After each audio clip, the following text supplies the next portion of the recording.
नमस्कार, बहुत बहुत स्वागत है आपका मनी टाइम पर। आप देख रहे हैं कॉर्पोरेट सेंट्रल। मैं हूं संदीप ग्रोवर और इस शो के जरिए हम आपको कॉर्पोरेट जगत की दिन भर की बड़ी खबरें बताते हैं। इसके अलावा कुछ दमदार स्टॉक्स और उसके पीछे की वजह पर भी फोकस करते हैं और शो के अंत में आपको बताते हैं उन ट्रिगर्स के बारे में जिन पर बाजार की नजर रहने वाली है। तो चलिए कॉर्पोरेट से जुड़ी बड़ी खबरों के साथ शुरू करते हैं आज के एपिसोड की।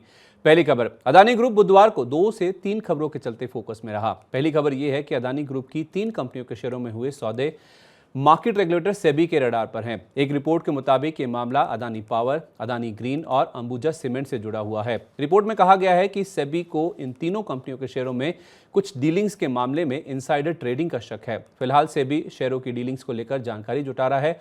और दूसरी खबर यह है कि हिंडनबर्ग रिपोर्ट को लेकर अदानी ग्रुप के चेयरमैन गौतम अदानी ने कहा है कि कुछ लोगों ने अपने स्वार्थ के लिए हिंडनबर्ग रिपोर्ट का इस्तेमाल किया। अदानी ग्रुप के शेयर होल्डर्स को लिखे पत्र में ग्रुप चेयरमैन ने कहा कि कई लोगों ने ग्रुप को लेकर न्यूज़ और सोशल मीडिया प्लेटफॉर्म्स पर गलत धारणाएं गढ़ी हैं। दूसरी खबर, टाटा ग्रुप को लेकर बुधवार को 2 बड़ी खबरें आई हैं। पहली खबर यह है कि ग्रुप की एयरलाइन कारोबार से जुड़ी कंपनी एयर इंडिया और विस्तारा के विलय को लेकर भारतीय प्रतिस्पर्धा आयोग यानी सीसीआई ने कुछ आपत्तियां जाहिर की हैं और इन्हीं आपत्तियों के मद्देनजर सीसीआई ने विलय को लेकर एयर इंडिया को कारण बताओ नोटिस भी जारी किया है। रिपोर्ट में कहा गया है कि विलय की वजह से सीसीआई को एविएशन सेक्टर में प्रतिस्पर्धा यानी कंपटीशन कम होने की आशंका है, जिसे ध्यान में रखते हुए ये नोटिस भेजा गया है। घरेलू एविएशन सेक्टर में फिलहाल 2 कंपनियों का दबदबा है। अधिकतर कारोबार इंडिगो के पास है और उसके अलावा एयर इंडिया से जुड़ी कंपनियों के पास ज्यादा कारोबार है। दूसरी खबर यह है कि टाटा सन्स ने डोकोमो टेलीकॉम से जुड़े टेलीकॉम सेटलमेंट पर 1500 करोड़ रुपए की टैक्स मांग को बॉम्बे हाई कोर्ट में चुनौती दे दी है, जिस पर directorate general of GST intelligence यानी डीजीजीआई ने कोर्ट से अगली सुनवाई के लिए 3 महीने के एक्सटेंशन की यानी 3 महीने के मोहलत की मांग की है। ये मामला 2017 का है, जब टाटा सन्स ने एनटीटी डोकोमो के साथ सेटलमेंट के तौर पर $12.7 लाख का भुगतान किया था। इस सेटलमेंट की राशि को लेकर डीजीजीआई ने कंपनी से 1500 करोड़ रुपए के टैक्स की मांग की थी। डीजीजीआई की अर्जी पर जुलाई के पहले हफ्ते में सुनवाई हो सकती है। तीसरी खबर, एडटेक कंपनी बायजूस की मुश्किलें बढ़ती ही जा रही हैं। बायजूस के दिग्गज निवेशक प्रोसेस ने कंपनी के वैल्यूएशन में भारी कटौती की है। प्रोसेस ने निवेशकों के सामने रखी अपनी एनुअल रिपोर्ट यानी वार्षिक रिपोर्ट में बायजूस का वैल्यूएशन सिर्फ $5.1 अरब आंका है। इससे पहले बायजूस ने $22 अरब की वैल्यूएशन पर फंडिंग जुटाई थी। प्रोसेस से पहले बायजूस के एक और निवेशक ब्लैकरॉक ने भी उसकी वैल्यूएशन को घटाया था।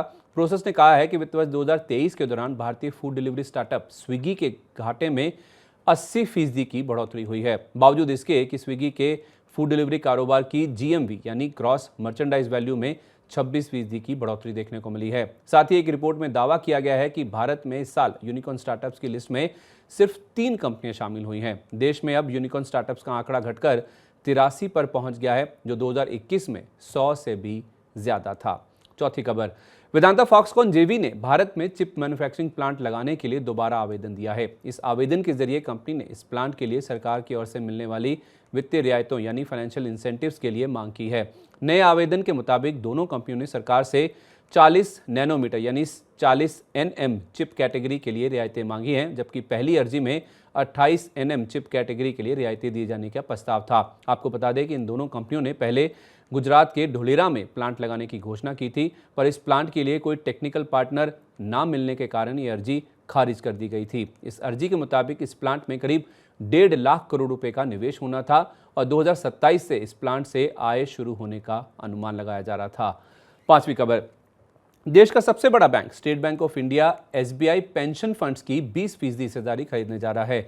यह हिस्सेदारी एसबीआई कैपिटल मार्केट्स या एसबीआई कैप से खरीदी जाएगी।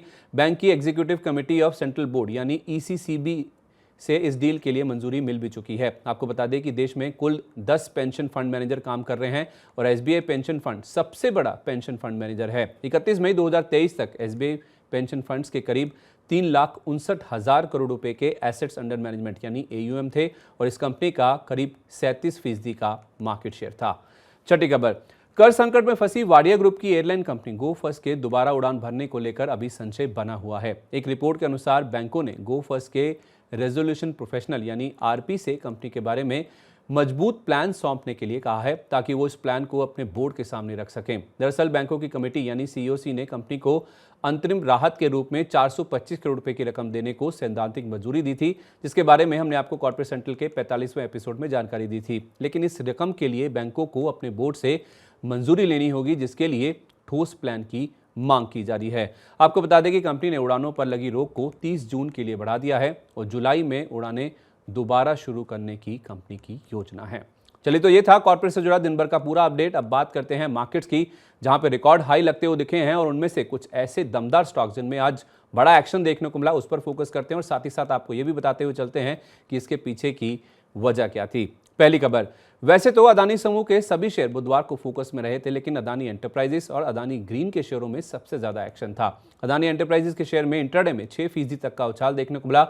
शुरुआती कुछ मिनटों में ही शेयर ने 2418 रुपए 60 पैसे की ऊंचाई को छुआ और ये उछाल आया था 1.8 करोड़ शेयरों की ब्लॉक डील के बाद, जो कि कंपनी के 1.6% हिस्से के बराबर है। और निफ्टी के 50 शेयरों की सूची में यह शेयर सबसे ज्यादा चढ़ने वाला शेयर था। यह सौदा 2300 रुपए प्रति शेयर के भाव पर हुआ है, जिससे इस ब्लॉक डील की वैल्यू 4100 करोड़ रुपए से ज्यादा आंकी जा रही है। वहीं इसके विपरीत ग्रुप के एक और शेयर अदानी ग्रीन एनर्जी के शेयर में 6% से ज्यादा की गिरावट देखने को मिली। एक समय तो शेयर 900 रुपए के भी नीचे फिसल गया था। हालांकि क्लोजिंग अच्छी खासी रिकवरी के साथ हुई।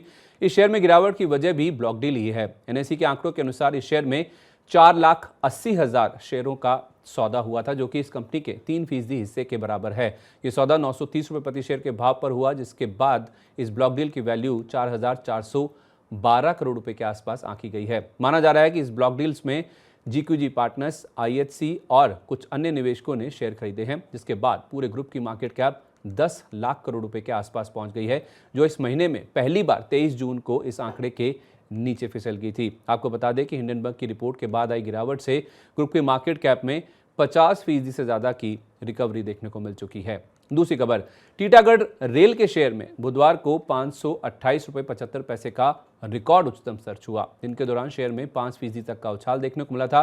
बीते एक साल में तो ये शेयर 5 गुना से ज्यादा चढ़ चुका है। बुधवार को आई तेजी के पीछे वजह है गुजरात मेट्रो रेल कॉर्पोरेशन यानी जीएमआरसी से हाथ लगा एक बड़ा ऑर्डर। जीएमआरसी से मिले इस ऑर्डर की वैल्यू करीब 857 करोड़ रुपए आंकी गई है। इस ऑर्डर के तहत टीटागढ़ रेल को सूरत मेट्रो रेल फेज 1 के लिए 72 स्टैंडर्ड गॉज ट्रेनों की designing, manufacturing, supply, testing, commissioning और ट्रेनिंग का काम करना है। इस ऑर्डर का एग्जीक्यूशन कॉन्ट्रैक्ट साइन होने के 76 हफ्तों के बाद शुरू होगा और शुरू होने के 132 हफ्तों में ये ऑर्डर पूरा किया जाएगा। इससे पहले 15 जून को कंपनी और रामकृष्ण फोर्जिंग्स लिमिटेड यानी RKFL के कंसोर्टियम को आत्मनिर्भर भारत पहल के तहत रेल मंत्रालय से 15,40,000 फोर्ज्ड व्हील्स का ऑर्डर मिला था, जो अगले 20 साल में पूरा किया जाएगा। तीसरी खबर, देश की छठी सबसे बड़ी आईटी कंपनी LTI माइंड्री के शेयर ने बुधवार को 5,210 रुपए की रिकॉर्ड ऊंचाई को छुआ। दिन के दौरान शेयर में 1% तक का उछाल देखने को मिला था। हालांकि क्लोजिंग मुनाफा वसूली के साथ देखने को मिली। इस शेयर में तेजी के तार HDFC और HDFC बैंक के मर्जर से जुड़े हुए हैं। आप सोचेंगे कि आखिर ये कैसे मुमकिन है। दरअसल मंगलवार के एपिसोड में हमने आपको बताया था कि HDFC लिमिटेड और HDFC बैंक का मर्जर 1 जुलाई से प्रभावी होगा और 13 जुलाई से HDFC लिमिटेड के शेयरों में ट्रेडिंग बंद हो जाएगी, यानी शेयरों की स्टॉक एक्सचेंजों से डीलिस्टिंग हो जाएगी। पर HDFC लिमिटेड का शेयर निफ्टी 50 इंडेक्स का भी हिस्सा है और ब्रोकरेज हाउस नुवामा की ओर से जारी की गई एक रिपोर्ट के अनुसार HDFC लिमिटेड के निफ्टी 50 इंडेक्स से हटने के बाद LTI माइंड्री की एंट्री हो सकती है, यानी कि LTI माइंड्री का शेयर निफ्टी 50 में HDFC लिमिटेड की जगह ले सकता है। अगर ऐसा होता है तो शेयर में 15 से 16 करोड़ डॉलर की खरीदारी आने का अनुमान है। पर शेयर कमजोरी के साथ इसलिए बंद हुआ क्योंकि एक और ब्रोकरेज हाउस जेफरीज ने शेयर पर अंडर परफॉर्म की रेटिंग दी है, क्योंकि उनका मानना है कि कमजोर आर्थिक हालात और ग्लोबल आईटी खर्च में कमी का कंपनी की आय ग्रोथ पर असर देखने को मिलेगा। चौथी खबर, स्लीपवेल ब्रांड के तहत मैट्रेसेस बनाने वाली कंपनी शीला फोम के शेयर में बुधवार को 8% से ज्यादा का उछाल देखने को मिला। शेयर ने दिन के दौरान 1272 रुपए 60 पैसे की ऊंचाई को भी छुआ। दरअसल मीडिया रिपोर्ट्स के अनुसार शीला फोम अपनी प्रतिद्वंदी कंपनी करलोन एंटरप्राइज को खरीद सकती है और यह सौदा 3,250 करोड़ रुपए में होने की खबरें हैं। इस अधिग्रहण की खबर से शीला फोम के शेयर में आए एक्शन के पीछे वजह यह है कि कंपनी का मार्केट शेयर लगभग 2 गुना हो जाएगा अगर एक अधिग्रहण पूरा कर लिया जाता है। तो संगठित क्षेत्र में यानी ऑर्गेनाइज मैट्रेस सेगमेंट में शीला फोम का मार्केट शेयर बढ़कर 35 से 40% हो सकता है, जो कि फिलहाल 20 से 25% के आसपास है। रिपोर्ट के अनुसार ये सौदा 2 चरणों में पूरा हो सकता है, जिसमें कर्लोन का 100% हिस्सा खरीदा जाएगा और माना जा रहा है कि ये डील अगले 2 महीने में पूरी हो सकती है।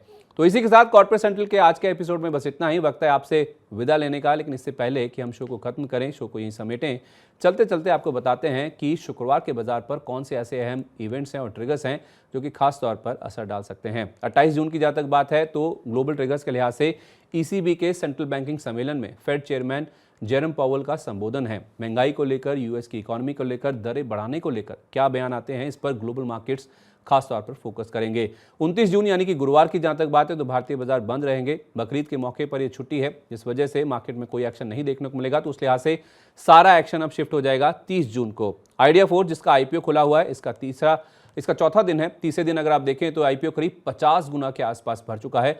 शानदार रिस्पांस इस आईपीओ को देखने को मिला, जिसका प्राइस बैंड 638 रुपए से लेकर 672 रुपए प्रति शेयर तय किया गया था। 30 जून की जहां तक बात है तो साइंट डीएलएम, इसका भी आईपीओ खुला हुआ है। इसका तीसरा दिन होगा। दूसरे दिन तक अगर आप देखें तो 7.5 गुना के आसपास का रिस्पांस इस आईपीओ को भी देखने को मिला है, जिसका प्राइस बैंड 250 रुपए से 265 रुपए प्रति शेयर है। विप्रो के बायबैक का आखिरी दिन है। पहले ये 29 जून था, क्योंकि 29 जून को अब छुट्टी डिक्लेयर हो गई है, तो विप्रो ने अपने बायबैक का जो आखिरी दिन है उसे शिफ्ट करके 30 तारीख कर दिया। अगर आपके पास भी एलिजिबिलिटी है, आप अपने शेयर टेंडर करना चाहते हैं, तो 30 जून आखिरी दिन है जब आप अपने शेयर बायबैक का फायदा उठाने के लिए टेंडर कर सकते हैं।